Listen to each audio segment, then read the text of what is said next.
കുൾപ്പുള്ളി ഗ്രാമപഞ്ചായത്തിലെ Indian communist പാർട്ടിയിലെ ജനകീയ മുഖങ്ങളിൽ ഒരാളായിരുന്ന സഖാവ് കെ.എ. കോരത്ത് അനുസ്മരണം കുൾപ്പുള്ളി സർവീസ് സഹകരണ ബാങ്ക് ജൂബിലി ഹാളിൽ വെച്ച് കയ്പമംഗലം എം.എൽ.എ. സഖാവ് ഇ.ടി. ടൈസൺ മാസ്റ്റർ ചടങ്ങ് ഉദ്ഘാടനം ചെയ്തു. Kulappully local committee secretary VP. Sasidharan ചടങ്ങിൽ അധ്യക്ഷത വഹിച്ചു. Kulappully local committee secretary PA. Girish Kumar സ്വാഗതം പറഞ്ഞു. CPIM ജില്ലാ എക്സിക്യൂട്ടീവ് അംഗം Thara Dileep, KL. Dileep Kumar, advocate N.K. Babu, Prajapathi Prakashan, Jinsha Kishore, K.P. Raghavan തുടങ്ങിയവർ അനുസ്മരണ പ്രസംഗങ്ങൾ നടത്തി. കുൾപ്പുള്ളി സഹകരണ bank vice president K.D. Unnikrishnan നന്ദിയും പറഞ്ഞു. എല്ലാവരെയും ആദ്യമായി ക്ഷണിക്കുക. നമ്മുടെ രാജ്യം ഇന്ന് വളരെയധികം സങ്കീർണമായിട്ടുള്ള പ്രശ്നങ്ങളെ അഭിമുഖീകരിച്ചുകൊണ്ടിരിക്കുന്ന ഒരു കാലഘട്ടമാണ്. നമ്മുടെ ഭരണഘടന തന്നെ ചോദ്യം ചെയ്യപ്പെടുന്ന ഒരു സ്ഥിതിയാണ് എന്ന് പറയുന്നത്.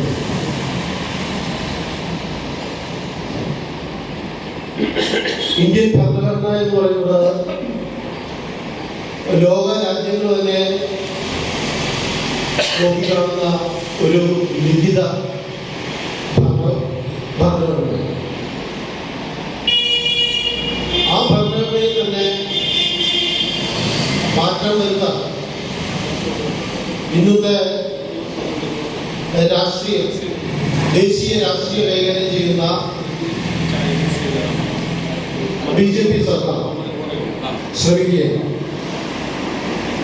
ആ ശ്രമം ആരംഭിച്ചിട്ട്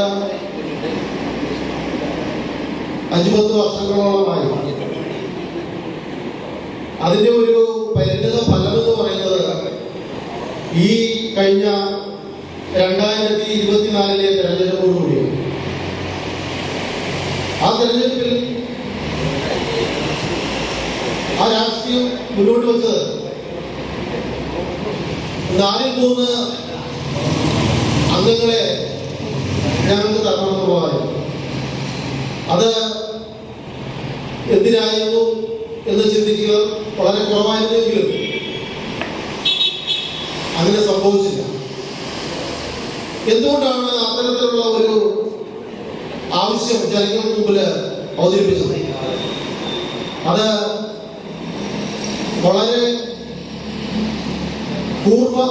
പ്രൂഫിംഗ് എന്ന് പറയും. അതായത് ആ അംഗബലം നമ്മുടെ രാജ്യ തലസ്ഥാനത്ത് അതുണ്ടെങ്കിൽ പുതിയ നിയമങ്ങൾ സൃഷ്ടിക്കാനും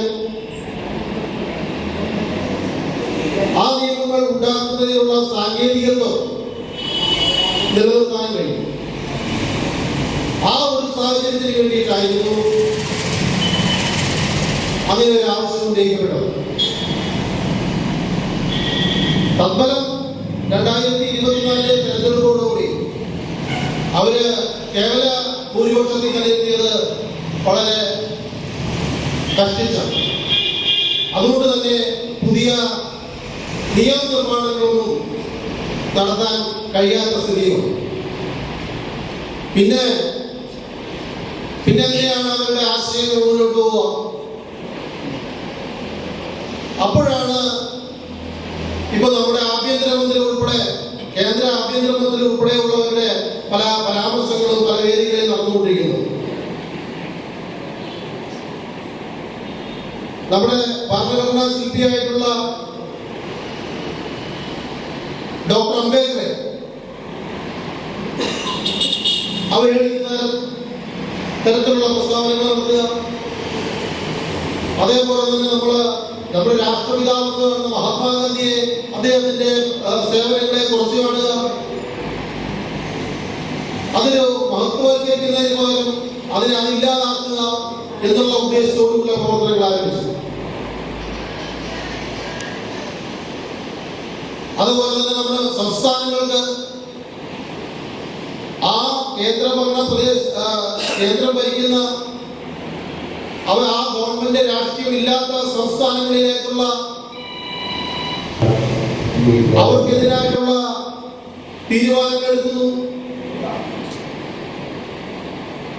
അങ്ങനെയുള്ള പല ബുദ്ധിമുട്ടുകളും ഉണ്ടാക്കുന്നു. ഇതാണ് ഇന്നത്തെ നമ്മുടെ ഇന്ത്യൻ രാഷ്ട്രീയം എന്ന് പറയുന്നത്. അപ്പോ ഒരു കാലഘട്ടം ഉണ്ടായിരുന്നു, വളരെയേറെ വിദ്യാഭ്യാസം കുറഞ്ഞ ആളുകൾ കൂടുതലായുണ്ടായിരുന്ന ഒരു കാലഘട്ടം. തൊഴിൽ എടുക്കുന്നതിനും അതിന് വ്യക്തമായ കൂലി ചോദിക്കുന്നതിനും ഒക്കെ ഉണ്ടായിരുന്ന ഒരു കാലം. അതിൽ നിന്നെല്ലാം ആ ജനങ്ങളെ ഏകോപിപ്പിക്കുകയും തൊഴിലിലൂടെ ആയാലും മറ്റ് രാഷ്ട്രീയത്തിലൂടെ ആയാലും എല്ലാം ഉന്നതിയിലേക്ക് ഒരു കമ്മ്യൂണിസ്റ്റ് ആശയം പ്രചരിക്കുകയും അതിലൂടെ ആ വിഭാഗങ്ങളിലേക്കപ്പെട്ട ആളുകൾ ഉന്നതിയിലേക്ക് വരുന്ന ഒരു സാഹചര്യം ഉണ്ടാകും.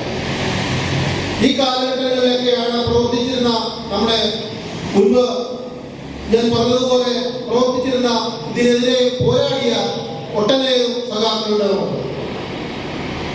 അതില് അതേപോലെ തന്നെ അദ്ദേഹം അത്തരത്തിൽ അദ്ദേഹം ഈ സാധാരണക്കാരായ ആളുകളോട് കൂടി പ്രവർത്തിച്ച് അവരുടേതായ പ്രശ്നങ്ങൾക്ക് പരിഹാരം കാണുന്നതിന് അവരുടെ കൂടെ നിന്ന് ആ പ്രശ്നം പരിഹരിക്കുന്നതിന് ആവശ്യമായ നടപടികൾ സ്വീകരിക്കുന്നതിന് അവരുടെ ഒപ്പം നിന്ന് പ്രവർത്തിച്ച ഒരു സഖാവാണ്. അദ്ദേഹത്തിനെ ഞാൻ പരിചയപ്പെടുന്നത് എൻ്റെ ഒരു ബന്ധുവിൻ്റെ കല്യാണ ആവശ്യവുമായി ബന്ധപ്പെട്ട് അദ്ദേഹത്തിൻ്റെ മണ്ഡലത്തിൽ പല പ്രാവശ്യം നമുക്ക് പോകാനുള്ള ഒരു സാഹചര്യങ്ങളുണ്ട്. അപ്പോഴൊക്കെ അയാൾ അദ്ദേഹത്തിന് നല്ലൊരു അഭിപ്രായമാണ് അദ്ദേഹത്തെ പറ്റിയിട്ട് നമുക്ക് പ്രസ്ഥാനത്തിന് എന്നും മുതൽക്കൂട്ടാണ് അദ്ദേഹം. അതുകൊണ്ട് പിന്നെ ഈ സ്വാഗതമാൻ ഗിരീഷ് കുമാർ, മണ്ഡലം സെക്രട്ടറി ദിലീപേട്ടൻ, NK ബാബു, പ്രജാപതി പ്രകാശൻ, ജിൻഷാ കിഷോർ, നമ്മുടെ കമ്മിറ്റി KP രാഘവൻ എത്തിയിട്ടില്ല, അദ്ദേഹത്തിനും DK ഉണ്ണികൃഷ്ണൻ, നമ്മുടെ പാർട്ടിയുടെ മണ്ഡലം സെക്രട്ടേറിയറ്റ് അംഗങ്ങൾ, മണ്ഡലം കമ്മിറ്റി അംഗങ്ങൾ, ലോക്കൽ അംഗങ്ങൾ, ലോക്കൽ LC സെക്രട്ടറിമാർ, അദ്ദേഹത്തിൻ്റെ കുടുംബാംഗങ്ങൾ, പ്രിയവരുള്ളവരെ, കമ്മ്യൂണിസ്റ്റ് പ്രസ്ഥാനത്തിന് എന്നും മുതൽക്കായിട്ടുള്ള ആളായിരുന്നു പോലെ നമ്മളെ വിട്ടു പിരിഞ്ഞിട്ട് 2 വർഷം തികയാണ്. ഒരിക്കൽ ഒരു ദിവസം അദ്ദേഹത്തിൻ്റെ വേർപാടിന് ശേഷം ഒരു ദിവസമെങ്കിലും ഞാനും നമ്മളുള്ള പാർട്ടി പ്രവർത്തകരെ ഉൾപ്പെടില്ല അദ്ദേഹത്തിന് ഓർക്കാത്തതോ അല്ല അദ്ദേഹത്തിന് ഇല്ലാത്ത ദിവസമില്ല. പാർട്ടിക്ക് ഉണ്ടാകുന്ന ഏത് പ്രതിസന്ധിയിലും കോരേട്ടനെന്നും നമ്മളോടൊപ്പം എന്ത് വിഷയമാണെങ്കിലും കോരേട്ടൻ അത് നിസ്സാരമാക്കി എന്തിനാ വിഷമിക്കണം, ഇതൊന്നും പറ്റില്ല, അത് പ്രസ്ഥാനങ്ങളാകുമ്പോൾ ഉണ്ടാവും, അതിനകത്തൊന്നും പഠിക്കേണ്ട കാര്യങ്ങളില്ല. അതുപോലെ ഓരോ കാര്യങ്ങളും പഞ്ചായത്തിൽ തന്നെയാണെങ്കിലും പഞ്ചായത്ത് സെക്രട്ടറിമാർ, പഞ്ചായത്ത് മെമ്പർമാർ, പുതിയ മാധ്യമങ്ങൾ വരുമ്പോഴൊക്കെ അദ്ദേഹത്തിന്റെ ഉപദേശം തേടാറ് അത്രക്ക് വ്യക്തിത്വമായിരുന്നു. യാതൊരു കാരണവശാലും ഒരു വലിയ സമ്പന്ന കുടുംബത്തിൽ ജനിച്ചുള്ള ആളാണ് അദ്ദേഹത്തിന് ഒരിക്കലും ഒരു അങ്ങനെ ഒരു രീതിയിലുള്ള ഒരാളല്ല. ഏത് സാധാരണക്കാരനും ഏത് സമയത്തും എപ്പോഴും പഞ്ചായത്ത് മെമ്പർമാർ, പഞ്ചായത്ത് സെക്രട്ടറി വരെ എൻ്റെ മുമ്പിൽ ഇരിക്കാൻ പോകുന്നത് എന്നെ വിളിച്ചിട്ട് പല സംശയങ്ങളൊക്കെ ചോദിക്കാൻ. അങ്ങനെ ഓരോ കാര്യങ്ങളിലും ഏത് പ്രദേശത്തിലും ഗോരന്മാണെന്ന് അറിയപ്പെടുന്ന ഒരു മഹാവ്യക്തിത്വമാണ്. അതുപോലുള്ള ഒരു വ്യക്തിത്വത്തെ നമുക്ക് എന്നും തീരാറുണ്ട്. സഖാവിനെ കുറിച്ച് അധ്യക്ഷനും അതുപോലെ സ്വാഗത പ്രസംഗനുമെല്ലാം പറഞ്ഞു. വളരെ നല്ല രീതിയിൽ ജനങ്ങളുടെ ആവശ്യങ്ങൾ പുറത്തവിധം പഞ്ചായത്തിലെയും സഹകരണ പ്രസ്ഥാനത്തിലെയും കാര്യങ്ങളെല്ലാം നോക്കി നടത്തുന്നതിൽ ബദ്ധശ്രദ്ധനായിട്ടുള്ള ഒരു സഖാവായിരുന്നു എന്നാണ് സൂചിപ്പിച്ചത്. നമുക്കെല്ലാവർക്കും സ്ഥാനമാനങ്ങൾ കമ്മ്യൂണിസ്റ്റ് പാർട്ടിയെ സംബന്ധിച്ച് വരുമ്പോൾ അതെല്ലാം ആ ഇരിക്കുന്ന സമയത്ത് ബഹുജനങ്ങൾക്ക് വേണ്ടി, സാധാരണക്കാർക്ക് വേണ്ടി, പാവങ്ങൾക്ക് വേണ്ടി എന്തു ചെയ്തു എന്ന് തന്നെയാണ് പിന്നീടുള്ള കാലഘട്ടം നമ്മളെ തോന്നുന്നത്. എനിക്ക് തോന്നുന്നു സഖാവ് കോരത്തിനെ അനുസ്മരിക്കുമ്പോൾ തീർച്ചയായും മാതൃകാപരമായ ഒരു പൊതുപ്രവർത്തനത്തിന് ഉടമയായിരുന്നു അദ്ദേഹം എന്ന് നിസ്സംശയം നമുക്ക് പറയാൻ കഴിയും. ചിലപ്പോൾ ഒരുപക്ഷെ അദ്ദേഹത്തിന്റെ ജീവിത സഖി ഇവിടെ ഇരിക്കുന്നുണ്ട്. ചിലപ്പോൾ കുടുംബം എന്നത് വളരെ കൃത്യമായി കുടുംബക്കാർക്കായി എനിക്ക് അറിഞ്ഞുകൂടാ, അതായത് വലിയ ഒന്നും പറഞ്ഞുകൂടാ.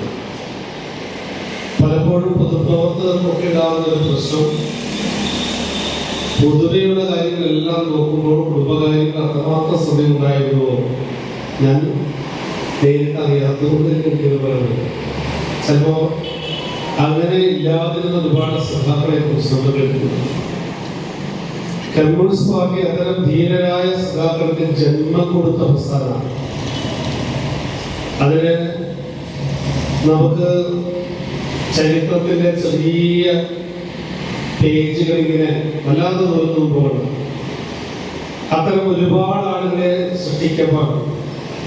പലപ്പോഴും എനിക്ക് എൻ്റെ വ്യത്യസ്തമായ അഭിപ്രായങ്ങൾക്ക് അപ്പുറത്തുള്ള സുഹൃത്തുക്കളൊക്കെ പറയാറുണ്ട്, അതിന് കമ്മ്യൂണിസ്റ്റ് പാർട്ടിക്ക് കഴിയൂ എന്ന് പറയുന്നുണ്ട് അത്തരം നേതാക്കളെ സൃഷ്ടിക്കാൻ.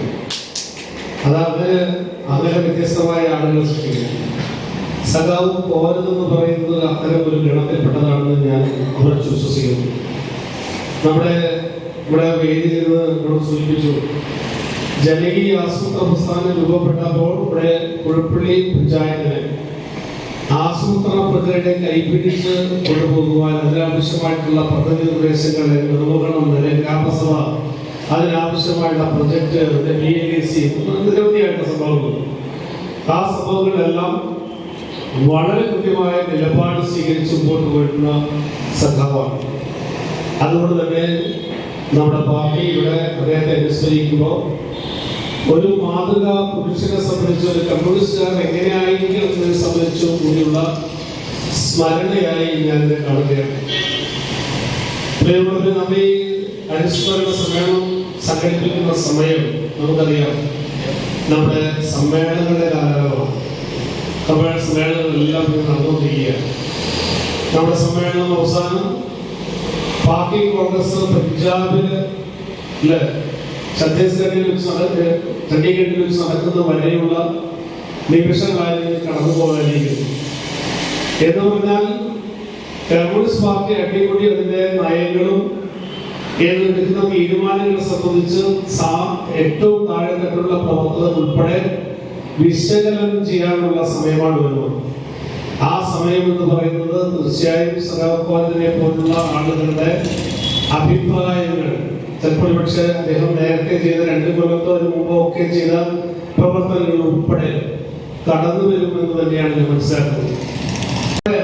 അതിൽ നേതൃത്വം ഉള്ള ഒരു ഗവൺമെന്റിൽ വേണ്ടത്ര നമുക്ക് മുന്നോട്ട് പോകാൻ കഴിയാത്തതിന്റെ ഏറ്റവും പ്രധാനപ്പെട്ട കാര്യത ഈ സാമ്പത്തികമായ ഉപരോധമാണ്.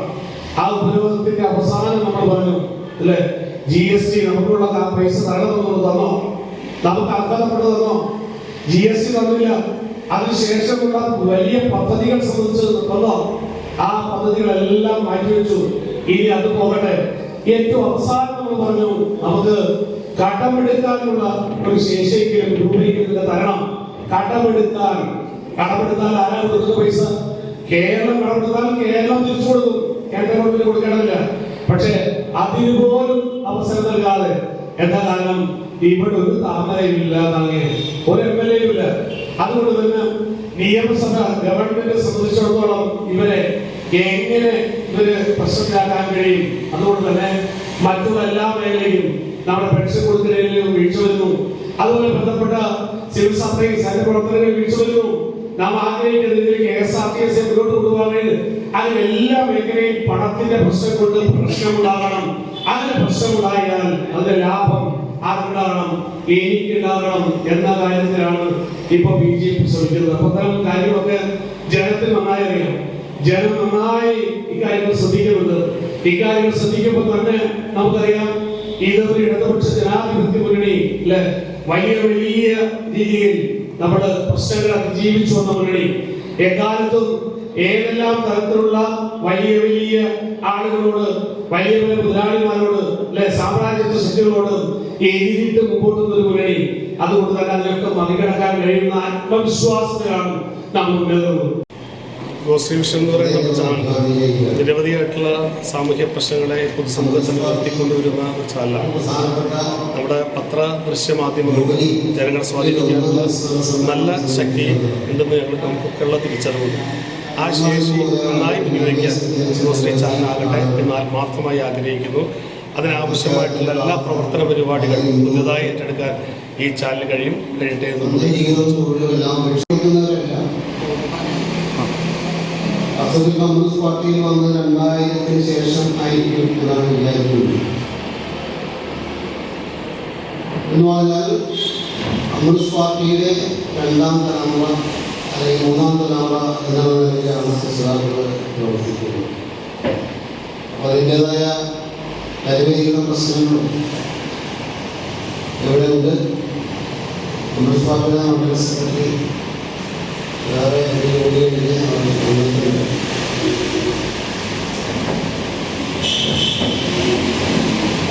അപ്പോൾ ആ തിരുവനന്തപുരത്ത് നിന്നുകൊണ്ട് ഇത്ര യോഗങ്ങൾ സംഘടിപ്പിക്കുക എന്നുള്ളത് കുറച്ച് പ്രയാസമുള്ള കാര്യമാണ്. കാരണം ഈ മരണപ്പെട്ടു പോയവരെ വ്യക്തിപരമായോ അകലിൽ നിന്നോ കണ്ടിട്ടുള്ളവരെ വളരെ ചുരുക്കമാണ്. ഉൾപ്പെടെയുള്ള സ്ഥലങ്ങളെല്ലാവരും കണ്ടിട്ടുള്ളത് ഞാൻ കാര്യം മറിച്ചൊക്കെയാണ്. മറ്റ് പ്രദേശങ്ങളിൽ നിന്ന് വരുമ്പോൾ തീർച്ചയായിട്ടും അപരിചിതനായ ഒരു വ്യക്തിയാണ് സംഭവിക്കുന്നത്. എൻ്റെ അദ്ദേഹം 90-കളിലാണ് ഈ പാർട്ടിയിൽ വരുന്നത്. 92 മുതൽ ഞാൻ മണ്ഡലം കമ്മിറ്റിയിൽ അംഗമായി പ്രവർത്തിക്കുന്നവരാണ്. 1995 നടന്ന ഗ്രാമപഞ്ചായത്ത് തെരഞ്ഞെടുപ്പ് വളരെ വിവാദമായ ഒരു തെരഞ്ഞെടുപ്പായിരുന്നു. കാരണം അത് കമ്മ്യൂണിസ്റ്റ് പാർട്ടി വൈപ്പിങ്ങരയിൽ 16 ഗ്രാമസഭാ സീറ്റുകളിൽ മത്സരിച്ചു. 16 സീറ്റുകൾ മത്സരിച്ചിട്ട് ആകെ ജയിച്ചത് സഖാവ് കോരന്ന് മാത്രമാണ്.